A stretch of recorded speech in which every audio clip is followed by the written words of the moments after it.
Welcome to Do It in Durham. This is Durham's celebration of entrepreneurship, and it is held every November during Global Entrepreneurship Week, which this week or this year, 2023, is November 13th to the 17th. Do It in Durham Entrepreneurship Week is a collaboration of Durham's business support, educational, and networking organizations who have come together to encourage and support entrepreneurs, job creators, and innovators who create economic growth in Durham region. Ooh, thanks for that, Chantal. Perfect timing. If you're looking to start a business, invest in a business, grow a business, we encourage you to do it in Durham, the Durham region. Thank you to our sponsors. You can see them on the slide. Really, without their support and contribution, we could not host this week. So feel free, everybody, to share your experience. I've put some of the hashtags that we're using this year or that are being used this year. And I want to add one more, and it's hashtag Entrepreneurs Thrive Here. I think it's a very valid one. We also thank presenters like Chantel, who are sharing some of their expertise, knowledge, to all of us who are looking to start or already existing business owners looking to grow in the region. So with that, welcome Chantal and welcome everyone. Great. Thank you so much, Patrice. And thank you everyone for joining today. It's really nice to see some familiar faces and some new faces. So of course, we'll be talking about HR landmines, what to watch out as you grow your business and hire employees. Let's start off with, I'll introduce myself. I'll tell you a little bit about who I am and what I'm all about.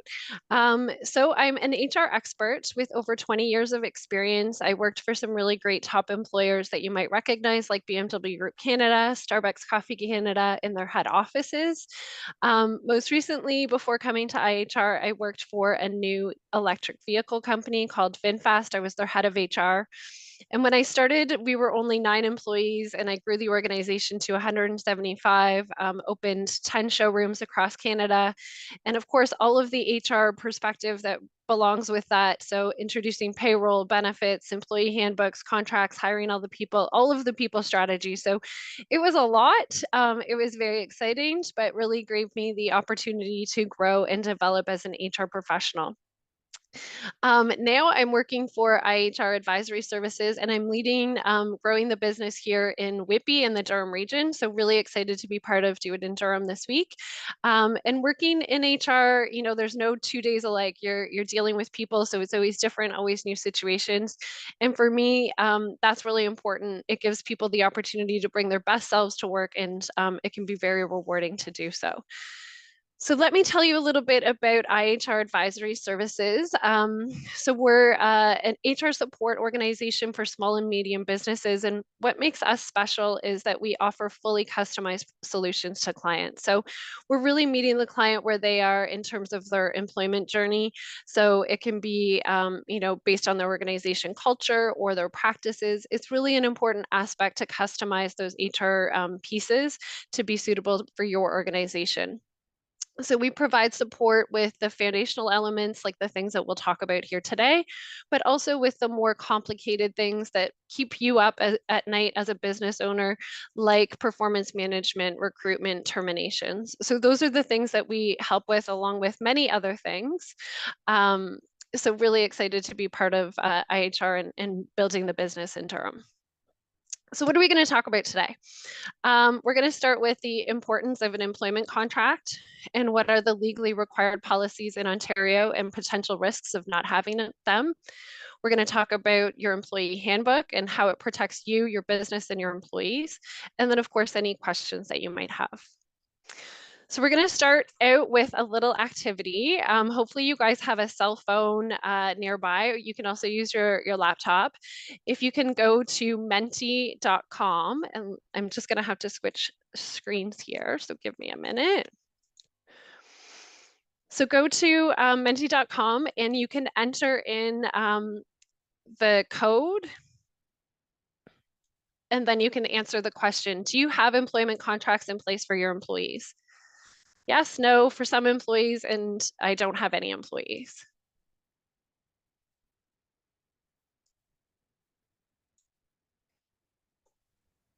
Awesome. I'm not sure how many people we have. Let me know. Please feel free to unmute and ask a question if you're having technical issues.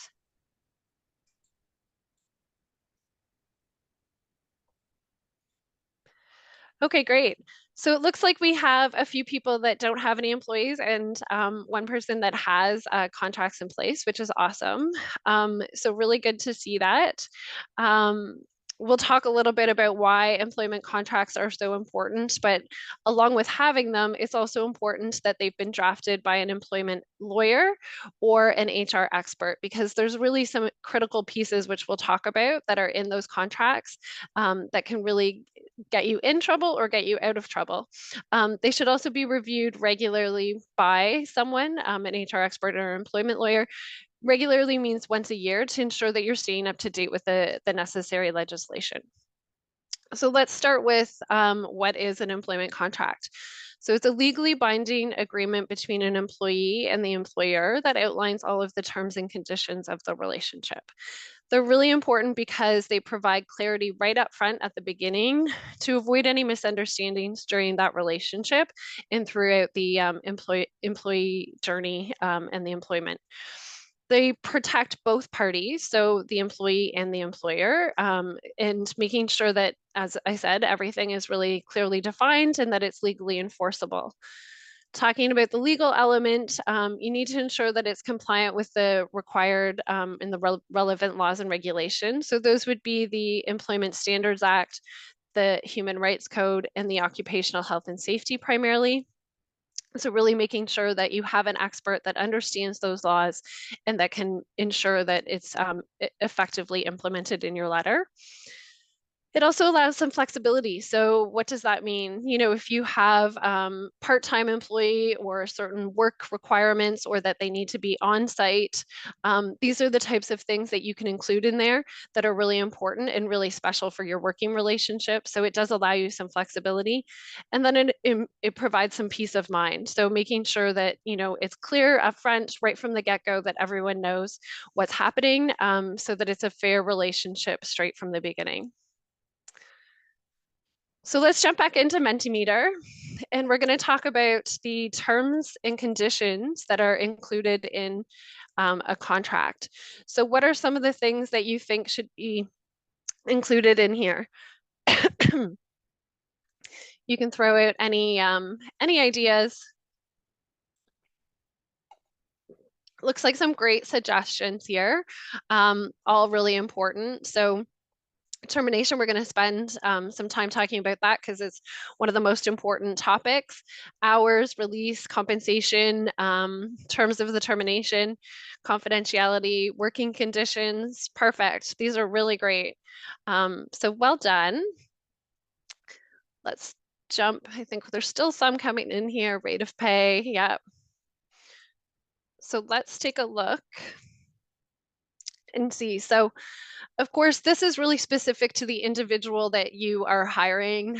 So of course, the job title, who they report to, their start date, their hours of work, any conditions of employment. So for example, if you're hiring someone that's going to be driving a company vehicle and needs to go on site to different locations, do they need to have a valid driver's license? So those conditions need to be in the employment agreement so that should something happen that they don't have a driver's license any longer and they're not able to perform their job, this protects you and enables you to take action if required.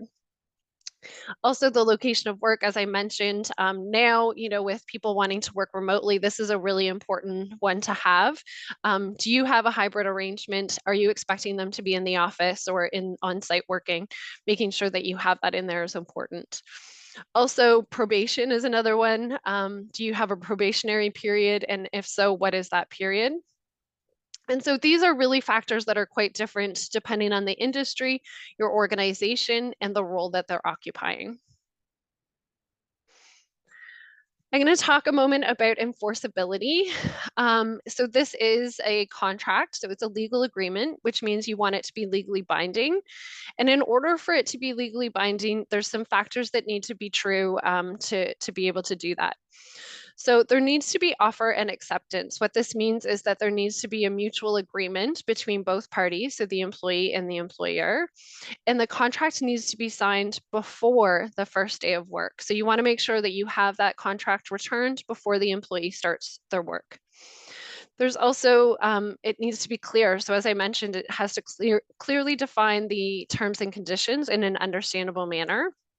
and it has to be compliant with the law. So the laws depend again a little bit on the industry and if you're provincially or federally regulated, in which province you occupy. But generally, it's the Employment Standards Act, Human Rights Code, and the Occupational Health and Safety Act. The employee and the employer need to go into this without being coerced. So you need to enter into it freely, which also means that you need to have the opportunity for the employee to take a moment. If they choose to seek legal advice, they can do so.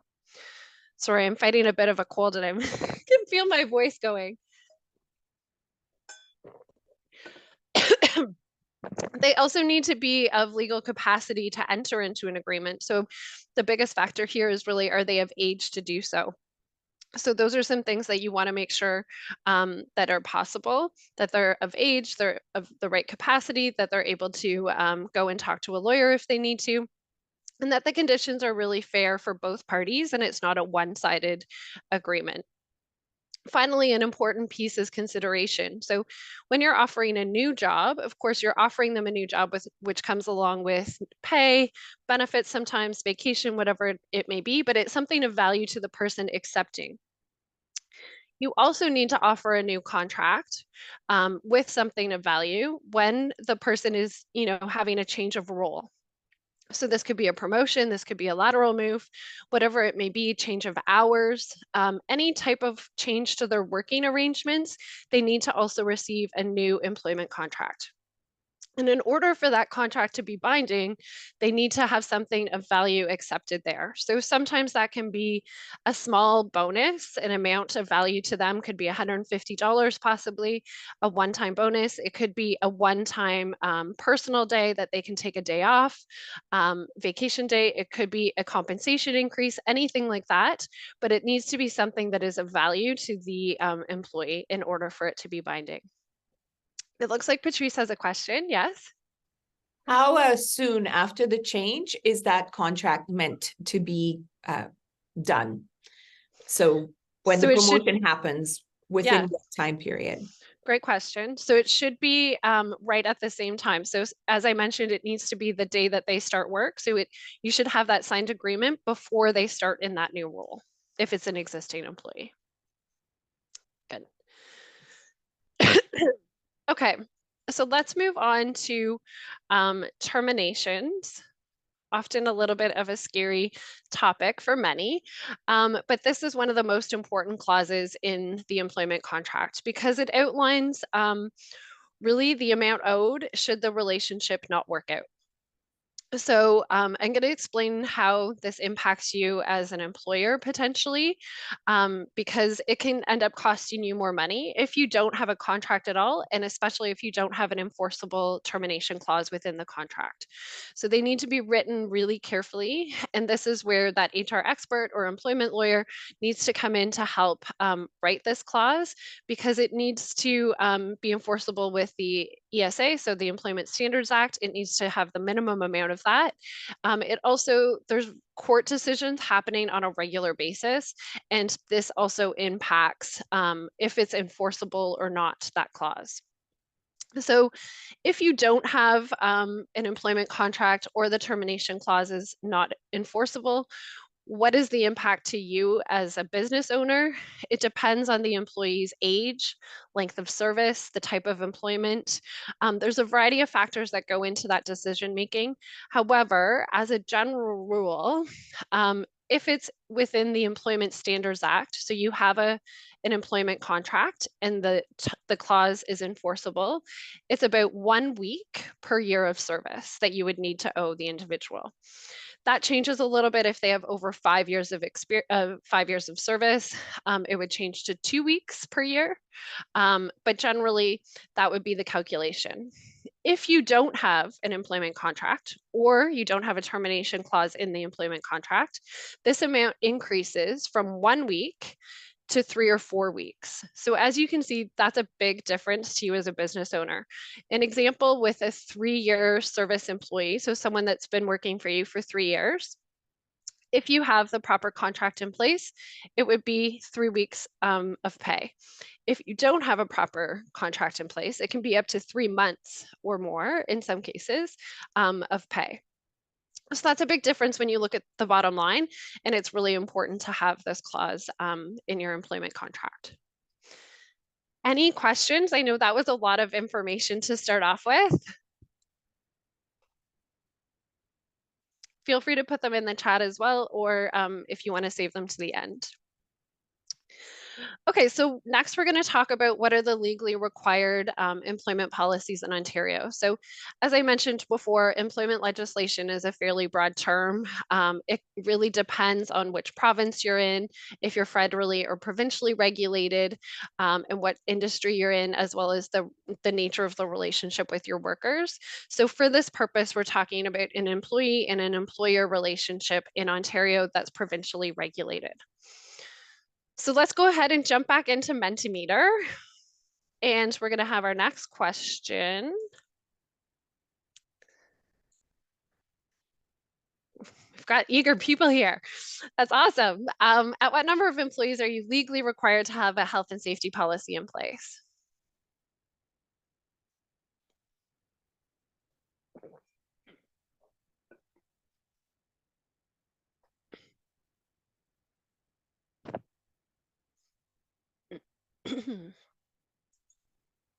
Hopeful that everyone has been able to get into Mentimeter.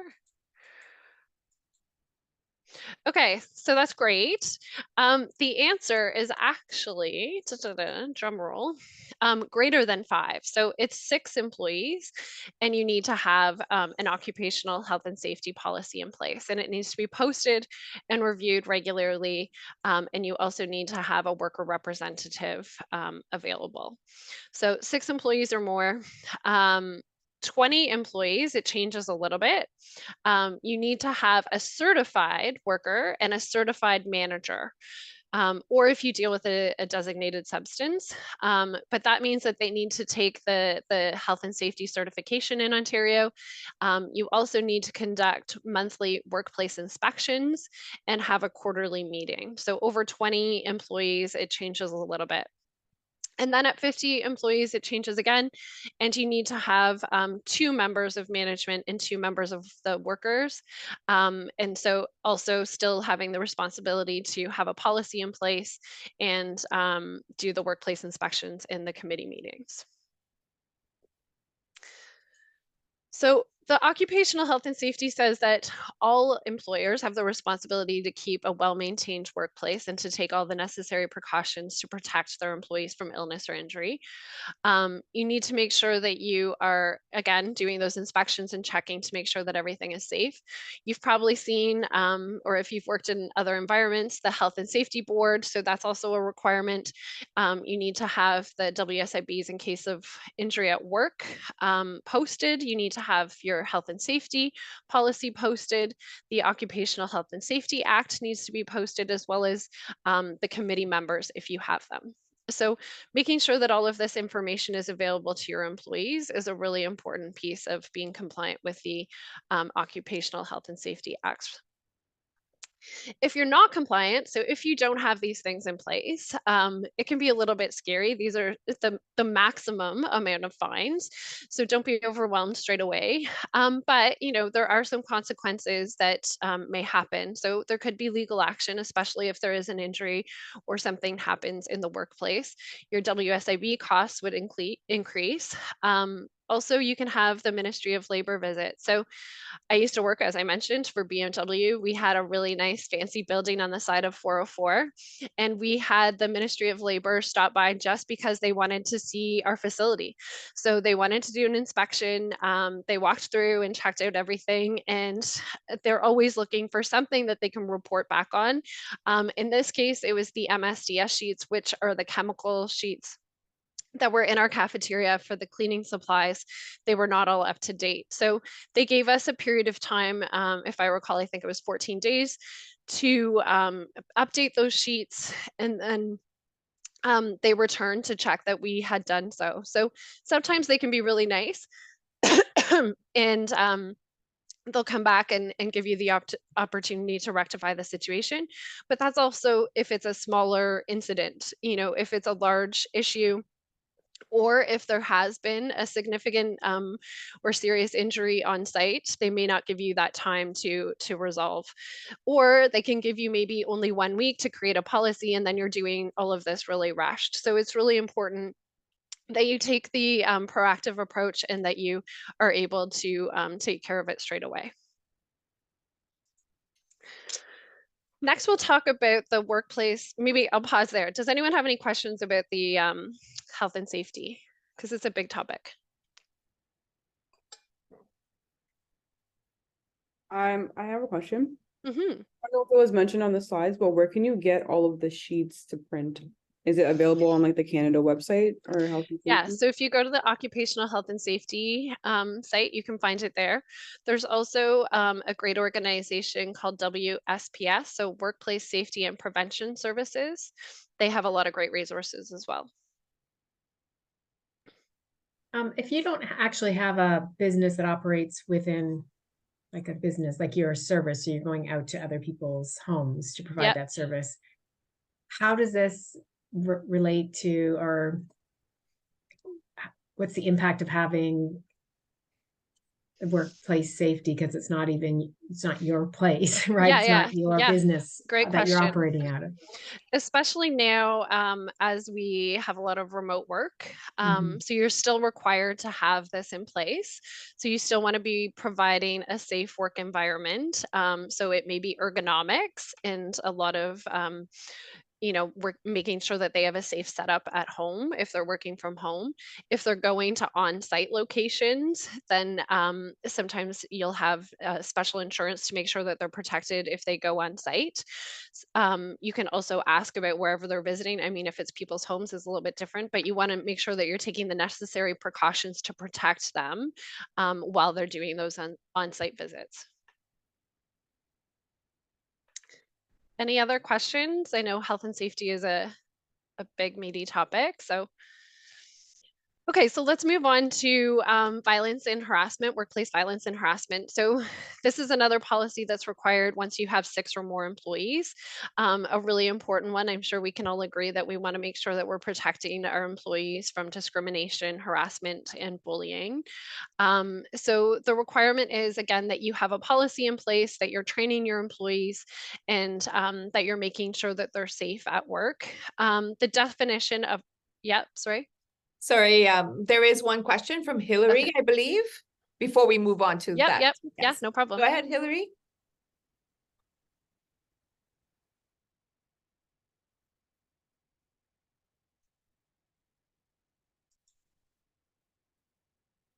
We can't hear you if looks like you're unmuted, but maybe do you want, I think is she writing it in the chat? She did, yes, thanks. Yeah, we can't hear you. It says Hillary's asking, how does this apply to contractors versus employees? So independent consultants. Correct. Yeah. So same, you need to always provide a workplace that's safe. I would have to double check in terms of the numbers, if it's still the same numbers that are required, but you'd still have to provide a safe working environment and take the necessary precautions to protect them because they're an extension of your team and they're working in your working environment. Okay.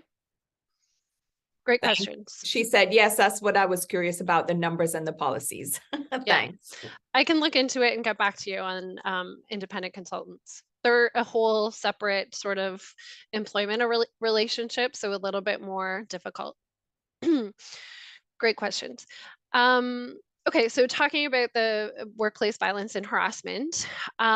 So this includes protecting an employee from any person that they may encounter. So that could be customers, clients, coworkers, friends, family members, strangers. So sometimes you'll see when you go to like a store or often at the doctor's clinic, you'll see that there's a sign posted that we don't tolerate any sort of harassment or violence towards our employees. And this is one of the steps that they've chosen to take to protect their employees. So these are examples of things that you can do because you really want to make sure that you're protecting your employees so that they have that safe environment. It also extends to domestic violence. So making sure that you're trying to take every necessary precaution to protect your employee from domestic violence, as well as if there is someone that is a history of violent behavior, you need to disclose that to your employees so that they are aware of that. So let's talk about why it's important to have a violence and harassment policy. So you want to make sure, again, it's a safe and healthy working environment, that you're setting up all of the expectations around the behavior at the beginning so that you can really focus on preventing these types of behaviors in the workplace. And should an incident happen, there's a safe place for it to be reported and there's a process to follow. So this would mean, you know, for someone that's experiencing directly or that someone that's witnessing it happening, we really want to make sure that we're providing a safe place and that there's a process for them to follow should they need to do so. Also, it can impact, you know, your reputation as an organization. So not just within the employee group, but also as clients. So we have, I've seen sexual harassment cases. I'm sure you've seen those in the media before. That impacts your access to different clients, your reputation as an organization overall, as well as the ability to attract and retain employees and future employees. So it's really an important piece. You don't want that to be your reputation of that one situation. So making sure that you're taking the necessary precautions and having the right pieces in place. So we'll talk about the Accessibility for Ontarians with Disabilities Act, AODA, often referred to. It came into force into effect in 2005. And the goal is for Ontario to be accessible by 2025 by removing and preventing barriers so that people with disabilities can participate more fully in the communities. So this is quite another one of those meaty topics that's really can be a bit complicated because it depends on the size of organization that you have, the number of employees, which type of industry it is, how your employees interact with customers and clients. So this is making sure if you do have an on-site location that you have accessibility for someone that needs to, that you have a way to communicate with people if they're not able to, you know, if they're hearing impaired or something like that. So it's really making sure that you're able to adapt to the needs of your clients and your employees. So it's kind of impacts the whole organization.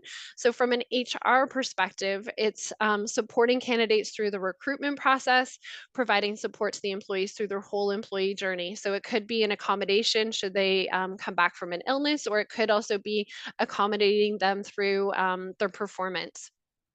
So again, it's really quite specialized and it's helpful to have an expert help you draft this policy so that they know what to do. There's also a reporting aspect that you need to report to the government that you are compliant to this. And there's a whole file that needs to be completed. So this is a really great initiative by the government, and but it is quite demanding on the organization to ensure that you have everything set up properly. So back into Mentimeter. This one, we're going to talk about at what number of employees are you legally required to have a disconnecting from work policy? So we've got 2 5s, 125.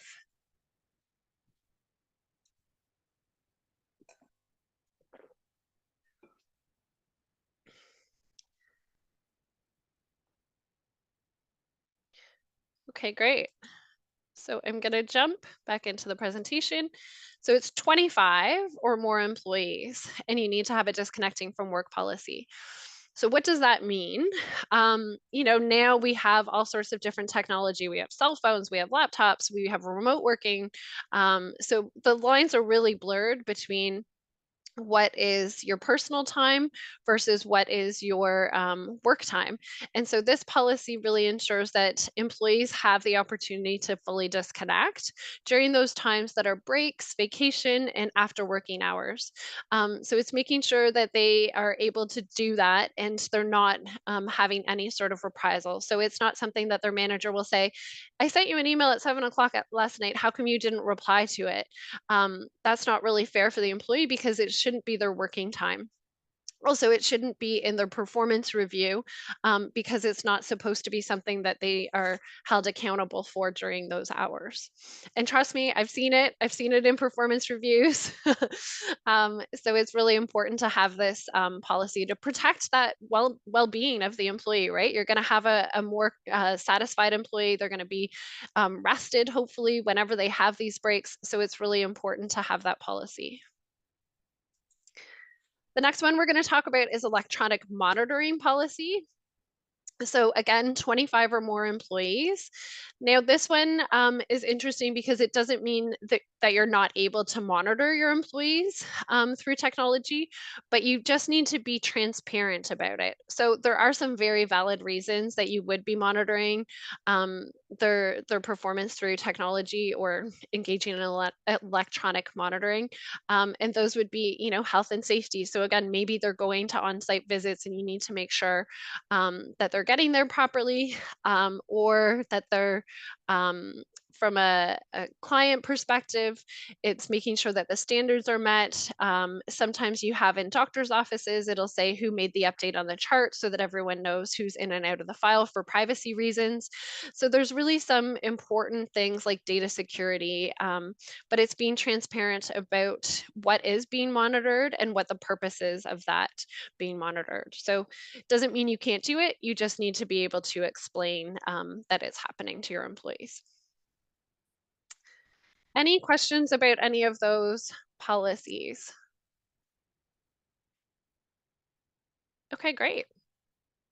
So our last topic is the employee handbook. So how does the employee handbook protect your business and your employees? This again is an important document because as I talked about at the beginning, the employment contract really defines a lot of those responsibilities or the terms and conditions of the agreement, but this also gets into it a lot more deep and it talks about it a lot more from a process and business operations perspective. So it allows you as the organization to really add why it's special working here, what's the culture, what are the values, what are the benefits that you have, and really making sure that all of those processes and the expectations from both parties are really clearly outlined. So the employment handbook should be the same for everyone in the organization. Sometimes you may have a tiered one if you have a certain expectation for your executive level, but generally it's the same for all employees within the organization. And really, a policy can't be effective if the managers and the employees don't know how to use it, or they don't even know it exists, or they don't know what their responsibility is within that policy. So you need to be really clear and communicate all of those things to your employees to ensure that they're following appropriately. So again, what are the topics that you would include in here? So some of the things that we've already talked about would be, you know, the health and safety policy, the violence and harassment, but also, you know, maybe you have sick days, and sometimes you have people calling in sick. They get paid for a sick leave day, and then they call in sick 3 or 4 more times. Well, at what point do you say you don't have any more sick days? If you haven't told them, you haven't defined what that is, then they don't know. Same thing with benefits. How long until they have short-term disability? If they do have short-term disability, how many weeks is it for? What does that look like? So really making sure that you're including all of that information, things as simple as the dress code and working hours, and those expectations on a daily basis. So really ensuring that you have that information clearly outlined to your employees so that there's no confusion when the time comes. And why is this important? Again, it alleviates all of those questions and concerns, but it also makes it more impersonal. So a lot of times, especially for us as small business owners, it becomes a more of a personal conversation when Joe comes to you and asks, can I take 6 weeks vacation? I really want to go to this place. It doesn't become that you're saying no to Joe. You're saying, this is our policy and this is what's in place. So it's not about the personal piece. It's more about the process and what the policy says. So it gives you a little bit more comfort in being able to say no, or, you know, if it's a behavior that you don't accept in the organization, then be able to explain why it's not accepted and fall back onto that policy. So same thing with the attendance, as I was talking about. You know, if someone's late for work on a regular basis and the manager has a conversation with them and they say, I didn't know that I was supposed to tell you that I was going to work 9 instead of 8:30, because you didn't outline that anywhere for them. So really being clear on your expectations as the employer, to ensure that they're following that. So it helps ensure that you have a consistent and fair process in place for everyone. It mitigates risk, and it provides that harmonious and inclusive environment.